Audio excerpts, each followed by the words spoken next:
Saudara-saudariku yang terkasih, salam sejahtera bagi kita semua. Saya ingin berbagi untuk Anda sedikit informasi dan pengajaran menyangkut indulgensi.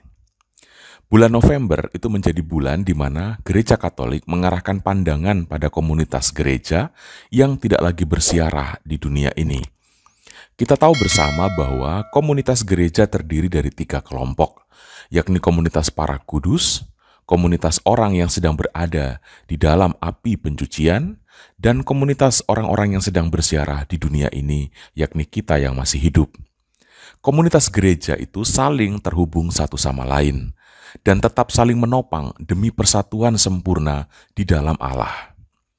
Kita memiliki para kudus, yakni santo dan santa, yang sudah berjaya bersama dengan Allah. Namun kita juga memiliki saudara-saudari yang sedang berada dalam masa pemurnian diri menuju kebersamaan sempurna dengan Allah itu. Kita yang masih hidup di dunia ini berdoa bagi mereka, dan para kudus atau santo dan santa juga mendoakan mereka dan mendoakan kita. Kita tentu mengenal istilah indulgensi. Indulgensi adalah rahmat Allah yang disalurkan melalui gereja Katolik untuk menyatakan penghapusan hukuman akibat dosa. Untuk dosa-dosa yang sudah diampuni. Artinya saudara-saudari, yang dihapus oleh indulgensi bukan dosanya, tetapi hukuman sementara akibat dosa. Kita tahu bersama bahwa benar, melalui sakramen tobat, Allah itu mengampuni dosa. Tetapi bukan berarti Allah mengabaikan begitu saja tanggung jawab kita atas perbuatan jahat yang kita lakukan. Kita perlu bertanggung jawab atas itu. Allah mengampuni dosa karena Ia begitu mencintai kita. Tetapi kita tetap harus bertanggung jawab untuk memulihkan diri dan memulihkan hubungan sosial yang rusak karena kelalaian dan karena dosa kita itu. Saya memberi contoh seorang pria menghamili seorang wanita misalnya di luar nikah. Allah memberi pengampunan baginya, tetapi bukan berarti pria itu kemudian diizinkan lepas tangan atas tindakannya itu. Ia tetap harus bertanggung jawab atas perbuatan itu.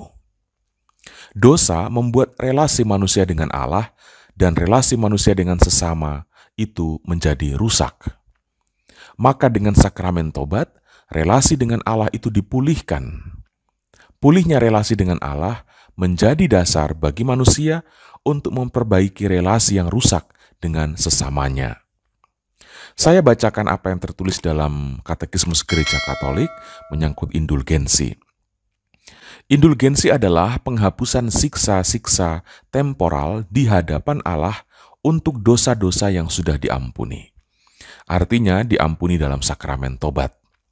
Warga beriman Kristen yang benar-benar siap menerimanya, di bawah persyaratan yang ditetapkan dengan jelas, memperolehnya dengan bantuan gereja, yang sebagai pelayan penebusan membagi-bagikan dan memperuntukkan kekayaan pemulihan Kristus dan para kudus secara otoritatif. Indulgensi kita mohonkan untuk diri kita sendiri, agar mengurangi siksa dosa yang akan kita terima di api pencucian setelah kematian kita.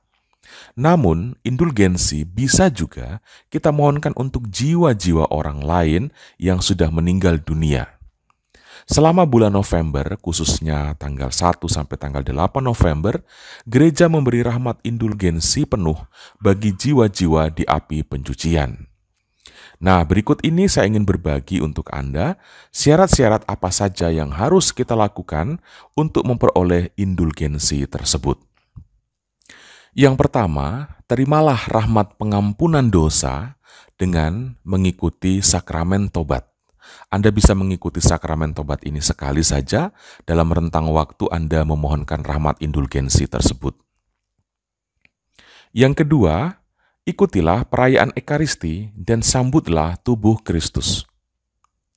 Yang ketiga, doakanlah intensi Bapa Paus. Intensi Bapa Paus dapat kita doakan dengan mengucapkan misalnya 1 kali Bapa Kami, 3 kali Salam Maria, atau menggunakan doa-doa spontan kita sendiri, atau dengan mempraktekkan rosario atau jalan salib sesuai dengan tindakan devosional kita masing-masing yang isinya kita tujukan untuk mendoakan apa yang menjadi intensi dari Bapak Paus. Yang keempat, tidak melakukan dosa berat ataupun dosa ringan. Kalau keempat hal ini kita lakukan dengan baik selama tanggal 1 sampai tanggal 8 November, maka jiwa-jiwa orang yang kita ingin persembahkan indulgensi itu mendapat indulgensi penuh atau mendapat penghapusan penuh atas siksa-siksa temporal mereka di api pencucian. Nah, saudara-saudari, itu sedikit pengajaran dari saya menyangkut indulgensi. Nah, selengkapnya saya akan menyertakan link di dalam deskripsi video ini yang dapat dijadikan rujukan atau bahan bacaan tambahan. Informasi mengenai indulgensi itu begitu panjang, apa yang saya sampaikan ini begitu singkat, tetapi Anda perlu juga untuk melengkapi pengetahuan Anda mengenai indulgensi dengan membaca salah satu tulisan di dalam link yang akan saya bagikan dalam deskripsi video ini.